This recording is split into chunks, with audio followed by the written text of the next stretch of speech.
Jojo Panaligan of Writer PH. I'm here behind you. I love you. My question goes to Miss Lauren Cavite. Can you share with us briefly what your characters are about and what we should be looking for? Thank you. Okay, I'll start first. I'll be playing as Matthew. I would say he's a newbie lawyer, eventually following the footsteps of Alexis. And without sharing too much about the story, and he's a happy-go-lucky kind of guy. He knows how to take things serious and knows how to have fun. And ayun, nakikita natin more in detail of his character sa Guilty Pleasure. I play Alexis, and I play a lawyer boy here. And I guess Alexis' character is battling through kung ano mas papanigan niya, yung responsibility niya bilang isang lawyer o yung integridad niya bilang isang tao. Hi everyone, Claudia Padao po. So I'll be playing Madison from here. And client ko ako ni Jameson here. And I'm accusing my boyfriend po here for rape. Yeah. Hi everyone, my name is Lorraine Wong and I play Marisol. Part po ako ng legal team ni Miss A. And makikita niyo po through my character kung paano yung office culture kasi hindi yun masyadong pinapakita. And it's very interesting kasi you'll see how the dynamics of lawyers and how it translates into their personal life. Of Kate. Si Kate po ay, she's still naive and she's very much used to getting what she wants. And something to look forward to about Kate is that she is the daughter of the owner of Atticus Law Firm. So, yun. Hi everyone, I'm si Dustin. I'll be playing the role of Zachary. Dito po sa movie na to ay medyo bad boy po ako. Pero sa totoong bad boy po talaga. So, ayun, sana abangan niyo yung movie. Thank you. Thank you so much. And it is a very sensitive topic. What we're trying to convey, the message that we're trying to convey through this movie is a sensitive topic. Although that's the case, we had fun on set, and I think every time we shot a scene, it was like everyone had to deliberate and make sure that it was handled with care and with so much respect. Wala bang mga tension before the shoot? Wala naman. No tension. I mean, you guys, meron ba? We had so much fun. What about James? Can you share with us your experience on set? It was fun. I would say it was challenging not only because we're tackling a sensitive topic, but we had scenes that was very sensual. Like first day pa lang, we had to break the ice again. So it's also our first time that working together then. So yeah, like okay, first scene, get it again. So they're very daring, pero it's very exciting and we're very looking forward to what's going to happen. Pero overall, as I said, we all had fun. Pero during the court scenes, I feel like yun yung mga times na magkasama kami lahat. And we get to talk, get to bond, even though pag shoot na seryoso yung mga eksena, pero we managed to find a way to make it light and enjoy the process. Thank you, and we look forward to the film. Congrats. Thank you. Thank you so much. Closes our Q&A segment with our cast of Guilty Pleasure.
scene. 1, 2. One more.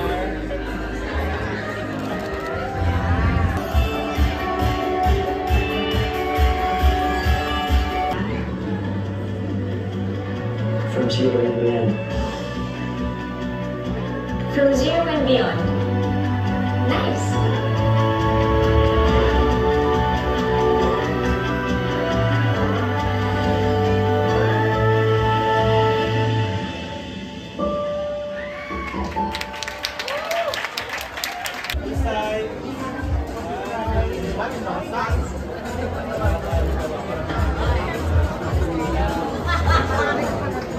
All right, thank you so much.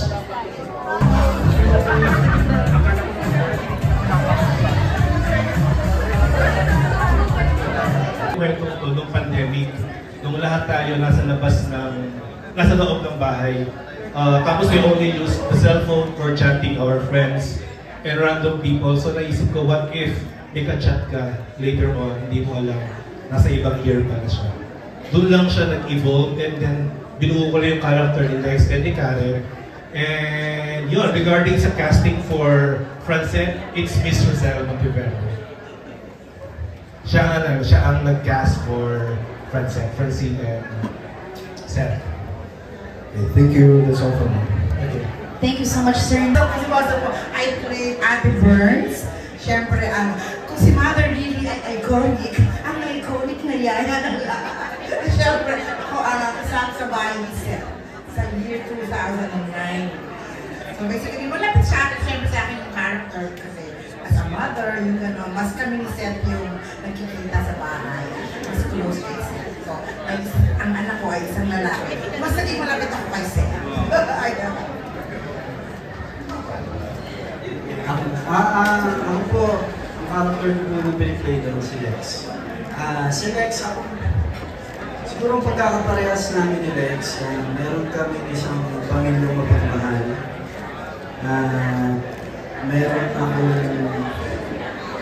Meron akong gusto sa buhay, and mahal ko ang pamilya ko, mahal ako ng pamilya ko, tanggap ko ang pamilya ko, tanggap din ako ng pamilya ko. Siguro yun yung pinagkaparehas namin ni Lex. At syempre, parehas kami lover boy.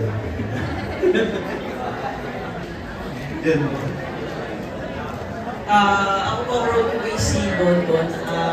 Kapatid ko po si support si Bonbaga. Yung ate ko po talaga yung nilalapitan ko. Kaya, ayun, hindi rin po ako gano'ng nahirapan sa role. Or hindi po ako nahirapan mag-adjust sa role. Dahil parang ganun din po kasi talaga yung nangyari sa life ko. Ako naman po, piniplay ko po yung character ni Karen. Ang masasabi ko po na pagkakapareho namin ni Karen is pareho kaming perfectionist. Pareho kaming perfectionist. Yung may pagkamatapang siya, and she's a very independent woman. At ang masasabi ko, mapagmahal siyang anak, lalo sa papa niya, at mapagmahal na ate. Kasi, yun nga po, nakakatawa nga po kasi pareho lang kami ng hindi-easy dito, pero ako po yung ate niya. Pero nakakatuwa naman po kasi parang nakikita ko rin po sa kanya yung bunso kong kapatid dahil may kapatid po akong lalaki, nag-iisa lang po siya. So, ayun po yung mga pagkakapareho namin, yung pagiging Nad ko na din, kumusta na maging bahagi kayo ng Dayland Legacy? First of all po, syempre, considering ito po yung first movie namin, on-screen pa. And hindi po namin nakakaya, pagkakatiwalaan po kami ng Regal family. It's an honor po, sa totoo lang. Pero with all the excitement, syempre, kadugtong noon, konektado dun yung kaba. Pero syempre po with the help of directors, yung buong team, mas nababawasan yung takot, mas binibigyan nila kami ng motivation, and mas kada araw na nag-shoot kami ng movie, pinapa-realize nila na deserve namin yung My Future You. And parang nga po siyang gift for us, kasi nga po, ang tagal na rin na ginagawa po yung script. 2020 pa po. So I think this is the right time for all of us din po. And siguro po para sa aming dalawa din yung set. And yung sa fans po, ano po yung tanong niyo po? Yung ikikip niyo yung fans na excited kasi this is your first film in a film. Kung paano po sila i-excite? Sa totoo lang po, hindi rin po namin alam. Sa amin po, ito pong pelikula na to, yung pasasalamat din po namin sa pagsuporta at pagmamahal nila sa amin. Kasi grabe po sila mag-support sa amin at kung paano nila kami kinakamusta pag hindi nila kami nakikita sa TV. This time, parang it's a bigger gift for all of them. Kasi on-screen na po at sana magustuhan po nila to kasi this movie is made with love and passion. Sa mamahal sa amin, regalo namin. Kasi kita namin na hinahanap nila kami na sana magkameron kami. Hindi lang basta with SB movie tayo. Hindi, sobrang bigat. Kailangan in short, kailangan namin may mapatunayan. Kailangan namin mapatunayan na kaya namin mag-contribute sa isang pelikulang Pilipino sa pamamagitan ng may future. So, yung kaba, andyan yun yung mga wala. Pero sobrang pagpapasalamat pa rin. Kasi kinakabahan kami pero ang daming tao na gusto support namin kami. Pinapalakas yung loob namin. Mga taong tumulong para magawa rin itong mga pelikulang ito. Siyempre sa taas, laking pasalamat namin. Yes, and if I may add lang po, no, syempre po, yun nga po gaya po ng sinabi ni Seth, hindi namin to ginagawa just because binigay lang po. Syempre, pinapangalagaan din po namin yung tiwala na binigay ng Regal sa amin, lalo ni Mr. Seth. So, yun po yung mas isa, actually, yun po yung top priority namin, pangalagaan yung tiwalang binigay. At mai-give back po namin ng maayos at sobrang pasal. Yun po. And congratulations once more. Congratulations po sa lahat. Thank you so much, Sir Cesar of Net 25. For our next question, we would like to call on Nat. Ang gwapong ito. First day pa lang, he's a very open person. Alam mo yun, they're all willing to learn eh. Si Franz, nung una ko siya mami talagang, nakita ko sa kanya, focus na focus siya sa ginagawa niya. But they're loving people. And I love them both kasi talaga naman magaan silang katrabaho together. Walang etos yan, anak. Alam mo yan. So actually, yung role ko, pero mas nakikita ko sila together. They talk, pinag-uusapan nila yung ginagawa nila, talagang nagtatanungan sila kung okay ba to, okay ba yung ganyan, or may mga biruan, gano'n. So, I think that they were able to pull it through. Bagay sa kanila yung My Future You. Saka talagang sobrang, I'm very excited. It's for them eh, the film is for them. It's a different plot and twist. It's not only about teeny background story, no. Kaya talaga na bagay. Sila talaga yung My Future You. Yun na yun. Siguro sa nang sa kanya, at napansin ko rin po during taping namin. Kung maalala niyo po kanina yung scene na may video call po sila and mag-isa lang po si Francine. During po nung time na yun, nandun rin po sa mismong set si Seth para supportahan si Francine sa sa sequence na yun. Kaya dun mo po talaga makikita na hindi sila nandyan para lang sa work, kumbaga nandyan sila para supportahan din talaga yung isa't isa. Actually, susuporta ko yung sinabi ni Easy kasi after our reading, first reading dito sa Valle, atakihin, they talk about the scene.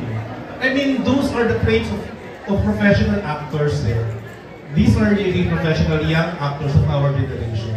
Mahusay sila and they always support each other, hindi sila nag-iiwalay. Kahit sa pagkain, nagustubuan trip.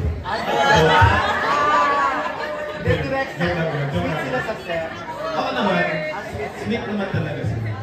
Kaya nga nag-post ako dati, Francette is love. Kasi ang sarap, nakakakilig silang panoorin. As young actors, I mean, nakakakilig. Alam mo yung sa edad ko ito, 44 na ako, nakita ko sila, naalala ko nung high school ako. Wala yun lang. The usual lang naman, at trabaho lang naman kami. They support each other. They draw lines their script together. I mean support. Support si Sam sila dalawa. Ayun lang. Dapat ka lang yung pag-gawin. Madalas ba direct? Alam ko Frances, nga paklay lang na sa Cebuan. Na nagsimula sa native tulad ninyo? Ang masasabi ko po personally talaga, syempre po nakakataba ng puso na maihalin tulad kami po kila Ate Kat. But then again po, sinabi din po namin to nung huling interview po na ang layo po namin sa kanya. At sobrang iba po kasi sila eh. Pero we look up to them po.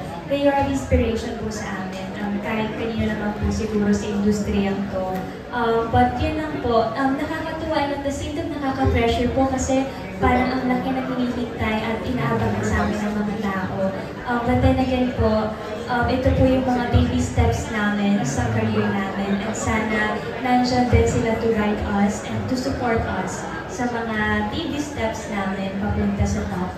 Yun si po. Seth. Katniel is Katniel. Pero gusto namin, end of the day, Frances kami. Yeah, girl. Yeah, yes. So, syempre mga fans nyo kasi sobrang dami. Aramdam natin sa social media, inaabangan talaga. Gaano kahalaga sa First of all, thank you everybody for making the trip here today. It's very meaningful for us, so thank you.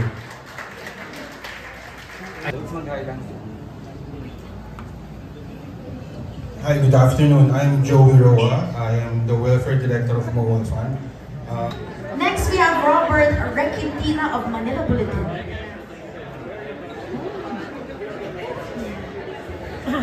Magandang hapon po. My question goes to Ms. Lovie po.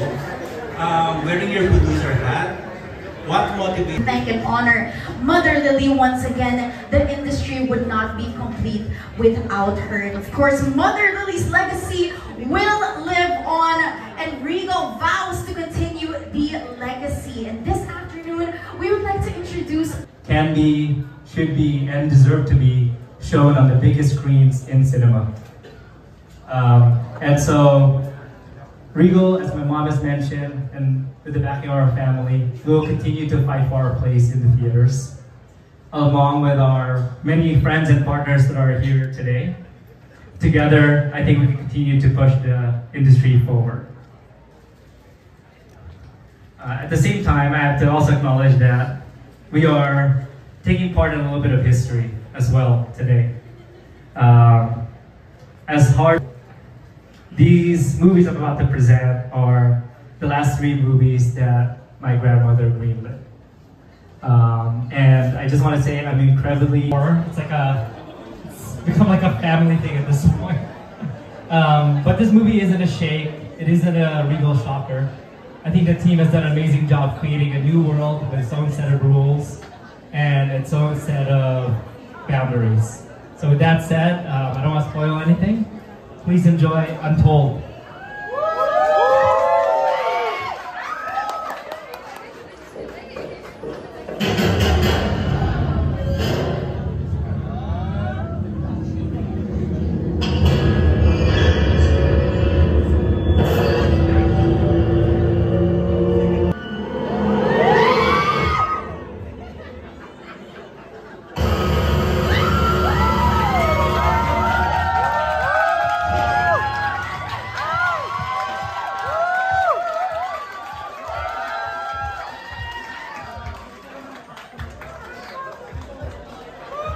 This film is directed by Derek Cabrito.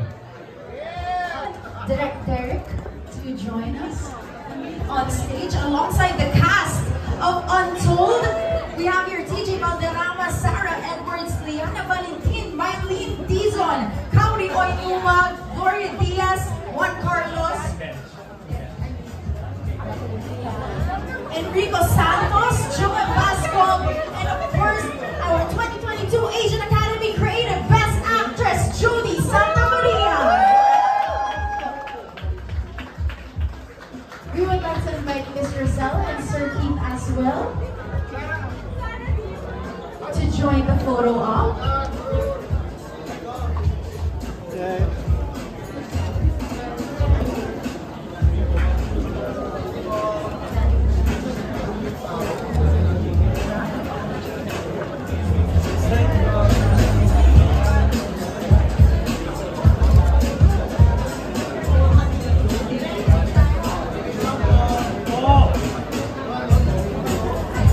Alright, once again our cast of Untold and online again, Untold. So we have here our cast with us and we would like to open our floor for questions from our friends from the media.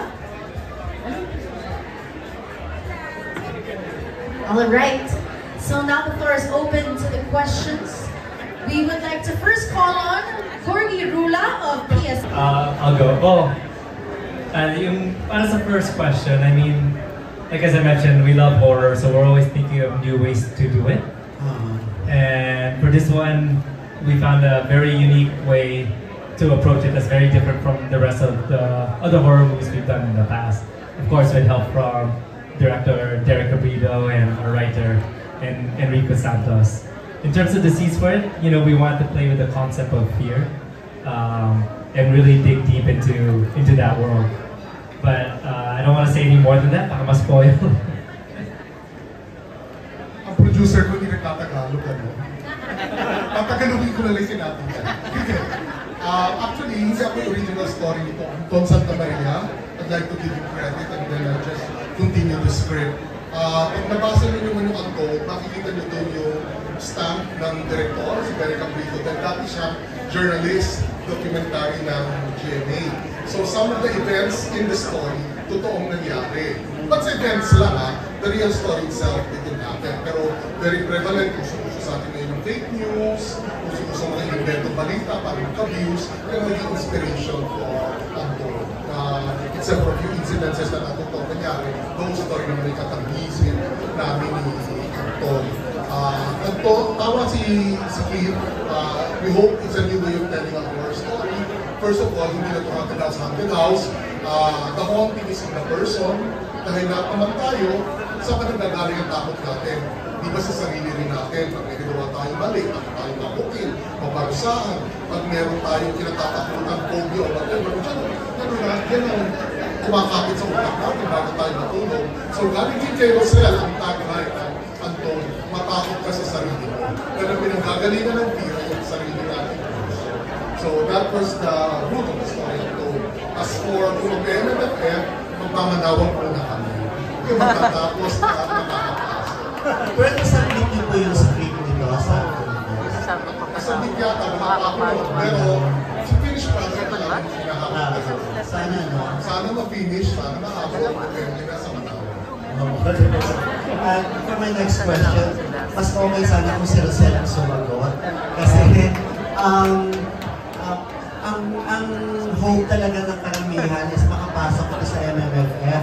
Iba kapag since it's the 50th year of MMFF, dapat naman talaga may legal film, di ba? May, for how many years, for how many MMFF na parang na-snap ang mga entries ng legal. This time ba, kapag sana huwag naman nangyari, pero if ever mangyayari ulit, medyo nakaka-help na yun.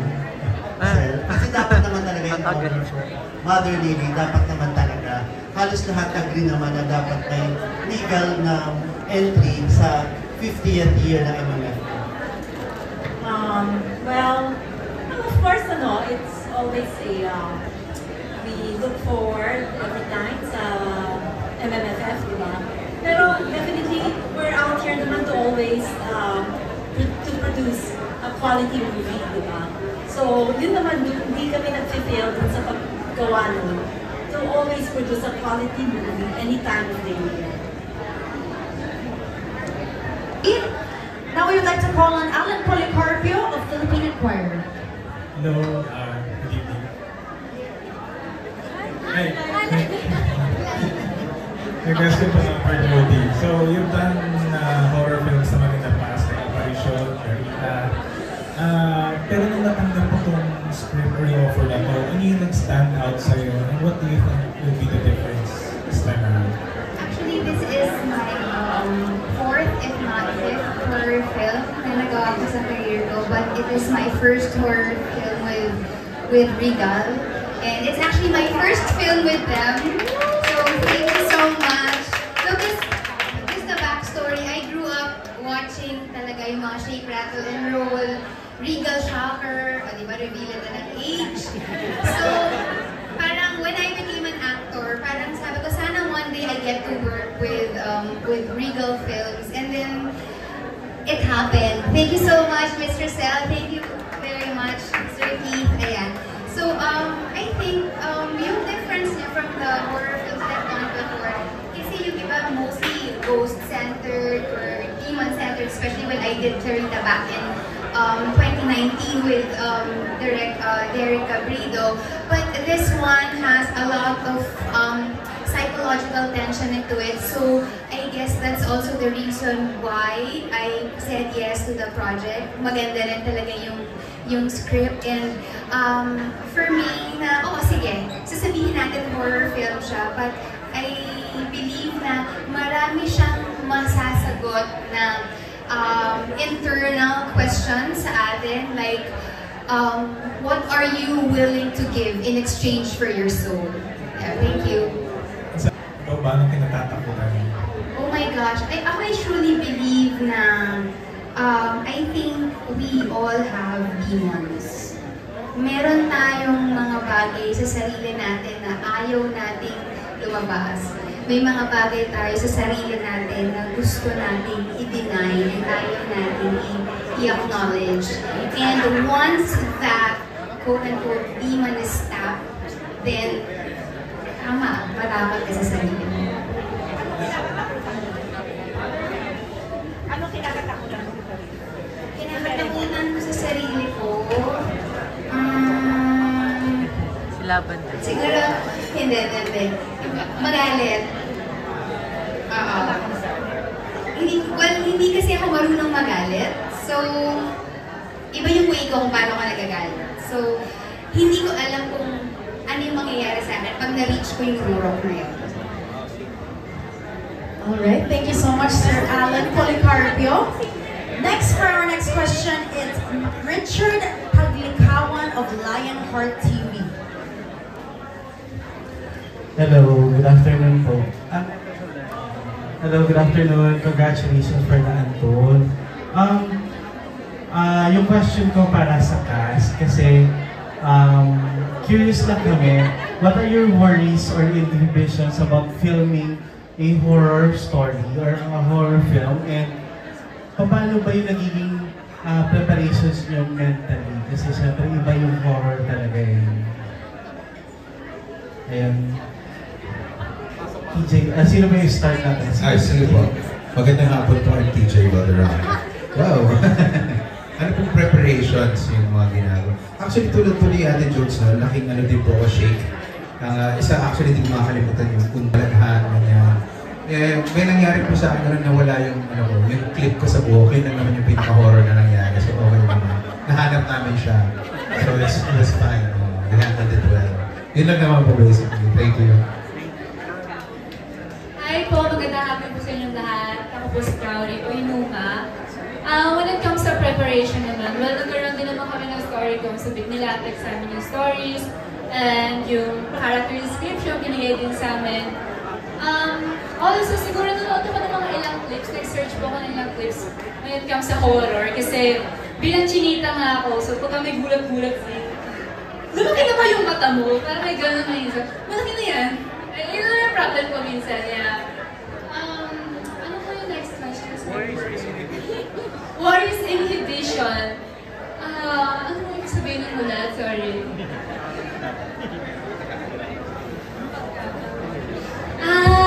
Ako po as a person, hindi naman ako duwarog. Pero, duwag. Duwag. Pero, nung nandun na ako sa set minsan, or pag kami nakikita na akong mga, yung mga elements na nasa pinakita sa teaser, medyo natatakot na ako na kapag-uwi ko, mismo sunod sa akin, ganyan. Maganda nga po sa ating lahat. Francis Mato po, sa mga hindi nakakilala. Anyway, preparasyon. Bilang isang aktor na galing sa entablado, meron kaming tinatawag na different kinds of acting. One of which, yung method. Pagka method kasi, pinaprepare mo yung sarili mo na hindi ikaw, hindi ako si Francis Mata. Ako si Ernesto. Yun yung character ko dito sa Antol. Pinaprepara ko yung sarili ko na hihiwalay ako, parang yung kaluluwa ko aalis sa akin. Pupunta ngayon kay Ernesto. Tapos ngayon yung bang, di ba naisip natin yung meron nagsasalita sa'yo ng demonyo, may nagsasalita sa'yo ng anghel. Gawin mo to, sinasabi ng demonyo. So may sasabihin sa'yo ng anghel, ay, huwag mong gagawin yan. Ngayon, yung inhibitions ko, minsan kasi pagka method acting ka, mahirap mong alisin, maski na pag-uwi mo, dala-dala mo yung character mo. Lalo na kapag hiningi ng director sa'yo, sir, magiging creepy ka dito ah. Hindi pa ba creepy? Tapos, hindi, sir, konting pihit. Grabe, sabi ko, okay. Hanggang pag-uwi ko, hindi ko mapitawan yung character. Ha?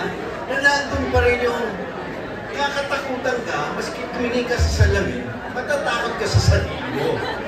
Yung ganun ba? But anyway, marami pa akong sana gusto sabihin, pero yun lang ang maipapamamahagi ko sa inyo ngayon. Maraming salamat. Alright, thank you so much.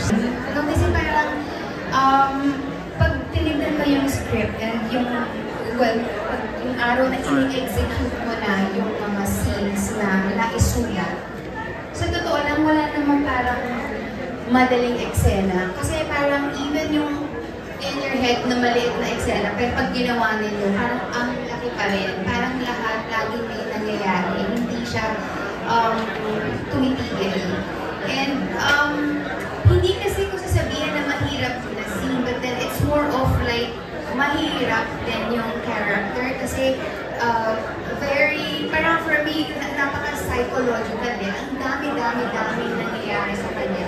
And parang that's what happens to a person, I guess, when you just begin to suppress your conscience. So, yun yung parang lagi mo kailangang sabihin natin motivation mo for each and every scene. Na parang, wala akong konsensya dito. But then, you have to appear like na parang you're this sweet girl in front of this person, another persona in front of another person. So, yun yung challenge ng role. And I guess, sa buong film, mahirap siya kasi horror siya. Hindi siya yung basta nag-shoot ka lang. May mga pagkakataon na natututunan ko kay Derek, sa director namin, Direct Derek, na may bilang. May bilang siya eh. Merong parang proseso bago ko umabot dun sa part na yung actual na jump scare or pananakot dun sa audience. So, mahabang proseso. Since film siya, paulit-ulit mo siyang gagawin. So, physically taxing din siya. Yung last question ko, they mentioned nila na yung pag-park. How do you make sure na hindi nila dadala sa house yung bigat ng character and yung darkness? May backstory lang ako. In 2019, I did Clarita with Derek.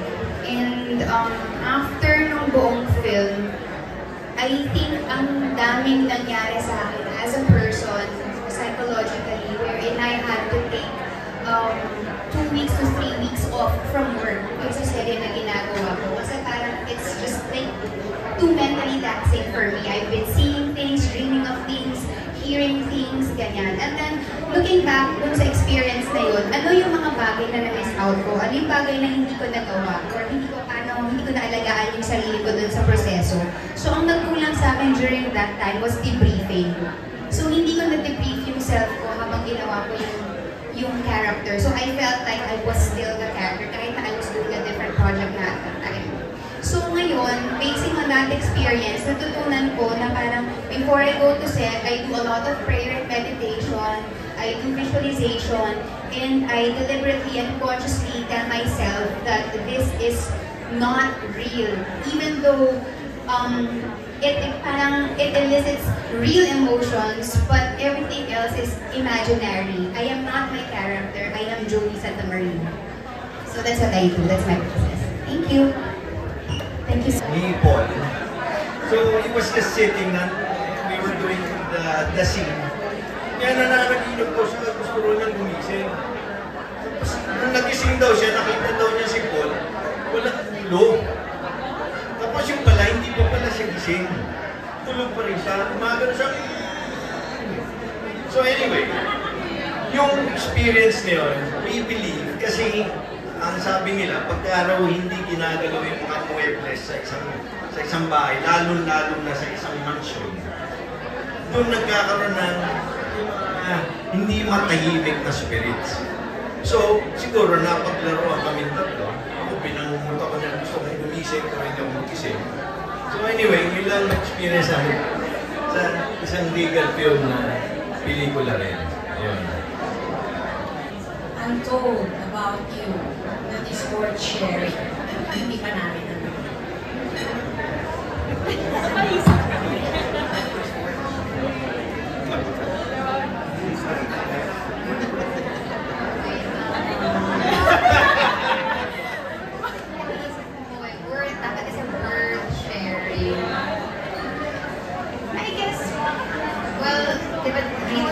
Say na parang when you're in this industry, parang your life becomes like an open book. Kasi parang, especially now in the age of social media where everything is just like posted online. And I guess whatever it is that's posted online, these are the things that we would want, you know, the public to know about us. But the things that you do not see online are the things that should remain untold. I love it! Parang ang saya yung copy paste! Bali, wala kayong question? Parang gusto ko rin yung copy paste! Hindi, siguro. Yeah. Kasi naniniwala ako. Nahirapan ako ata, John! Siguro, kasi naniniwala ako na everything that we see, minsan na we see online, it's just a glimpse of our lives, not our whole lives. And isa din tayo sa mga gusto ng privacy.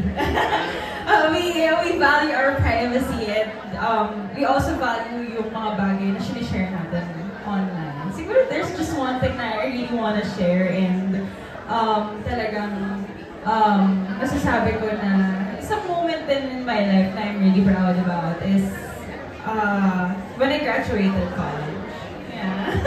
Siguro kasi siguro for everyone, it's just, you know, I graduated college, ganyan. Pero it's something in my life na yung journey ko with my school, it's something na masasabi kong dumaan ako sa puntas ng Karayin.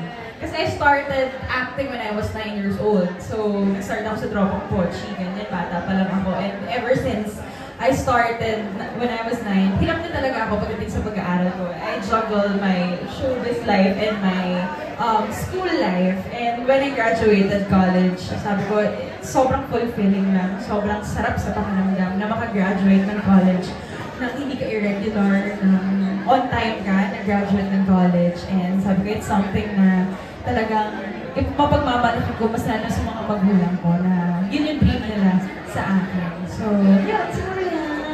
Oh, hindi horror.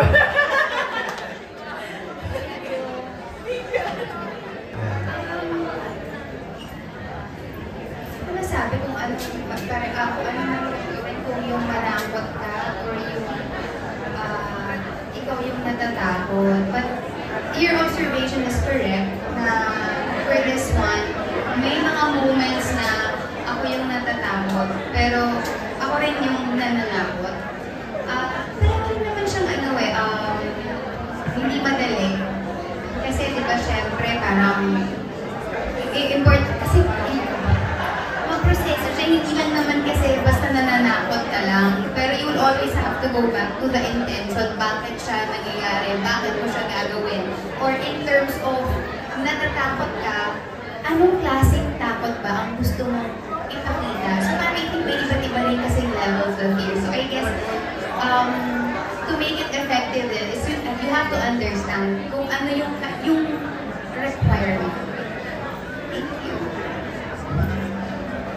Thank you so much po. Now for our last question, thank you so much. And with that closes our question and answer portion for Untold the film. But before we end, we would like to ask Miss Jody Santa Maria for her final message. Yes. How would you like this film to be remembered, Miss Jody? Yes. This was requested by Regal Films. Yes. How would you like this film to be remembered, Miss Jody? Ano di ba pawis na ko yung kilikili? Questions. What I would like to say lang is, it's understandable that we all have ambitions.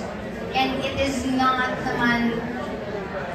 good to have, ambitions in life. It's okay to dream big, why not?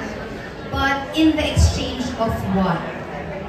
Relationships, career, or even in exchange of your morality, your soul.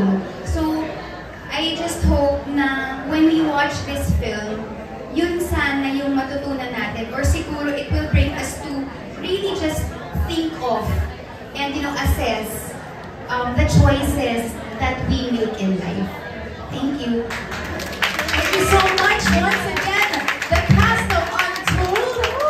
Thank you so much for joining us. Okay, one last quick photo op with our cast, and of course, Miss Roselle, Sir Keith, and Direk.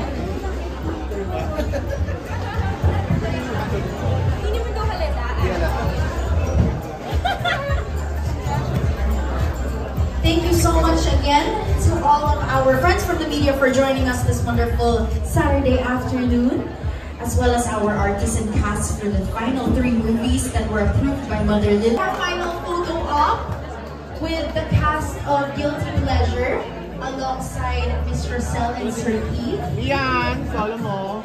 We would like to call on the cast again of Thank Guilty you. Pleasure. Lavender! Picture na po.